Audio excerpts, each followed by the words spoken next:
Assalamualaikum warahmatullahi wabarakatuh.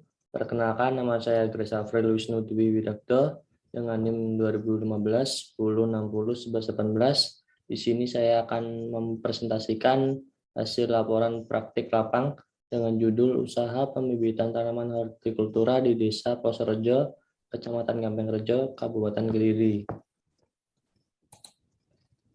Latar belakang: Indonesia sebagai negara tropis dengan berbagai kawasan lingkungan dari daerah pantai sampai pegunungan sangat menunjang produksi benih dari beragam jenis tanaman hortikultura.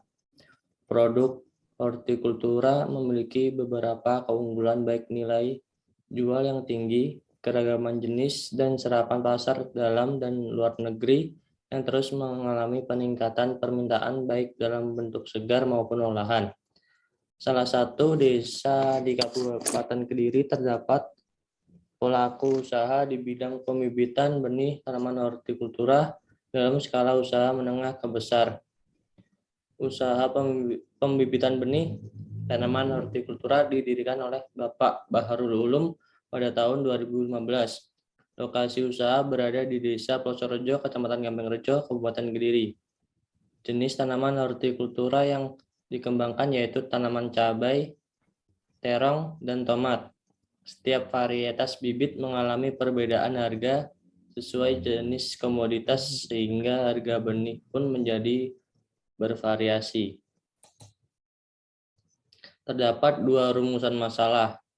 Yang pertama, bagaimana manajemen on-farm usaha pembibitan hortikultura di Desa Plosorejo, Kecamatan Gampeng-Rejo, Kabupaten Kediri. Yang kedua, bagaimana manajemen pemasaran pada usaha pembibitan hortikultura di Desa Plosorejo, Kecamatan Gampeng-Rejo, Kabupaten Kediri. Yang pertama, manajemen on-farm usaha pembibitan benih hortikultura menjadi 4 tahap kegiatan.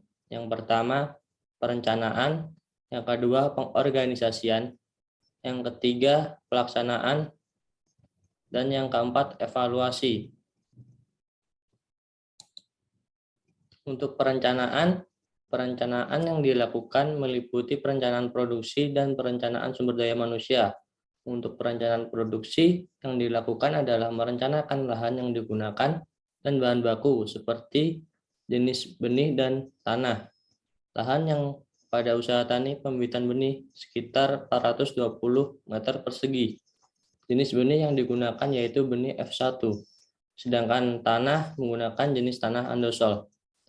Untuk perencanaan sumber daya manusia yang akan digunakan dalam usaha budidaya pembibitan benih sebanyak 9 tenaga kerja yang pekerjaannya meliputi semua kegiatan usaha tani. Tenaga kerja yang digunakan pada usaha pembibitan benih milik Bapak Ulum berasal dari saudara dan tetangga. Untuk yang B, pengorganisasian meliputi usaha untuk menentukan struktur, menentukan yang harus dilaksanakan, memilih, menempatkan, dan melatih karyawan. Kegiatan pengorganisasian menerapkan pembagian tugas dan tanggung jawab dari masing-masing tenaga kerja untuk mencapai tujuan yang telah ditetapkan. Berdasarkan struktur, dapat dijelaskan bahwa Bapak Ulum ini melakukan usahanya dari produksi hingga pemasaran, serta dibantu dengan 9 tenaga kerja pada bagian produksi saja. Selanjutnya, pelaksanaan. Pelaksanaan adalah salah satu kegiatan yang di dalamnya mewujudkan secara nyata perencanaan yang telah dirancang sebelumnya. Adapun pelaksanaan dalam pembibitan benih meliputi pelaksanaan produksi dan pelaksanaan sumber daya manusia.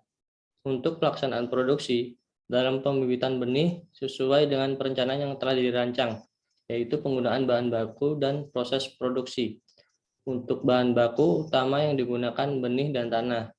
Benih dapat diperoleh atau dibeli di toko pertanian dengan seharga sekitar 60.000 hingga 200.000, tergantung pada varietas benih.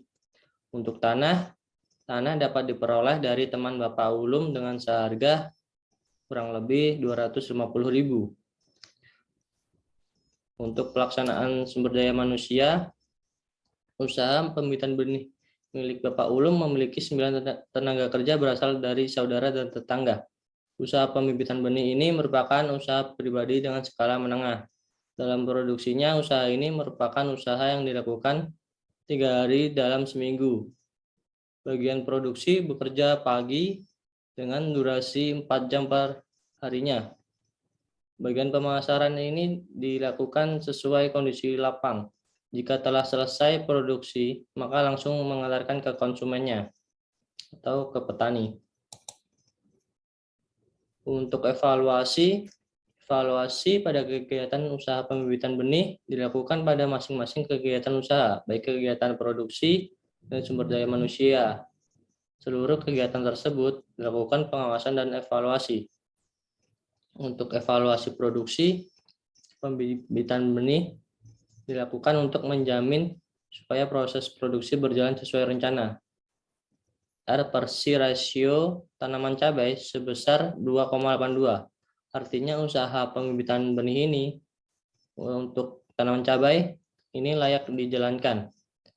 R/C rasio tanaman terong sebesar 0,92, artinya usaha pembibitan benih tanaman terong ini tidak layak dijalankan karena R/C kurang dari 1.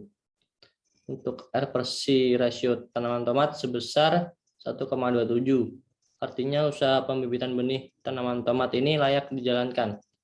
Untuk evaluasi SDM atau sumber daya manusia dilakukan oleh pemilik usaha yang memberikan arahan kepada para tenaga kerja dalam melakukan pembibitan dapat bekerja dengan fokus dan disiplin sehingga tidak salah dalam menemukan dan melakukan pekerjaannya.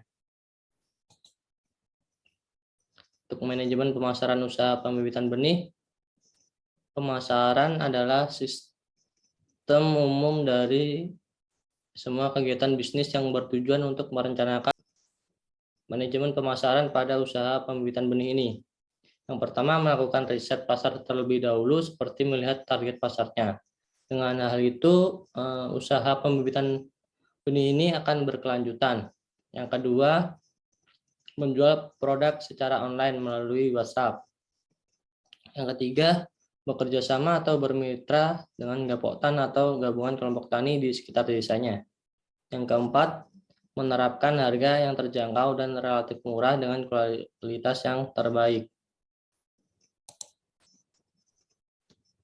Untuk kesimpulannya, berdasarkan hasil wawancara tersebut dapat disimpulkan bahwa penerapan pemasaran yang dilakukan Bapak Ulum ini termasuk strategi pemasaran yang kuno. Namun dengan cara tersebut masih efektif diterapkan pada tahun saat ini. Manajemen on-farm yang dilakukan oleh Bapak Ulum telah sesuai dengan perencanaan telah dirancang untuk mewujudkan pelaksanaan serta melakukan evaluasi setelah melakukan produksi untuk mengetahui kekurangan dalam produksi dan ditemukan kurangnya disiplin waktu sehingga Bapak Ulum ini melakukan memotivasi dan menekan pekerja lebih disiplin supaya dapat berproduksi tepat waktu. Untuk saran untuk pemerintah supaya lebih memperhatikan UMKM usaha bibit benih ini, dikarenakan bibit benih juga merupakan salah satu kunci untuk keberhasilan dalam pertanian. Adapun saran saya untuk pemilik usaha dalam pemasarannya ini, sebaiknya bisa menggunakan platform media sosial seperti Instagram dan Facebook, serta mendaftarkan toko online shop seperti Shopee dan Tokopedia supaya produk ini lebih dikenal secara luas. Dan sekian, terima kasih atas presentasi dari saya. Mohon maaf jika ada kesalahan. Assalamualaikum warahmatullahi wabarakatuh.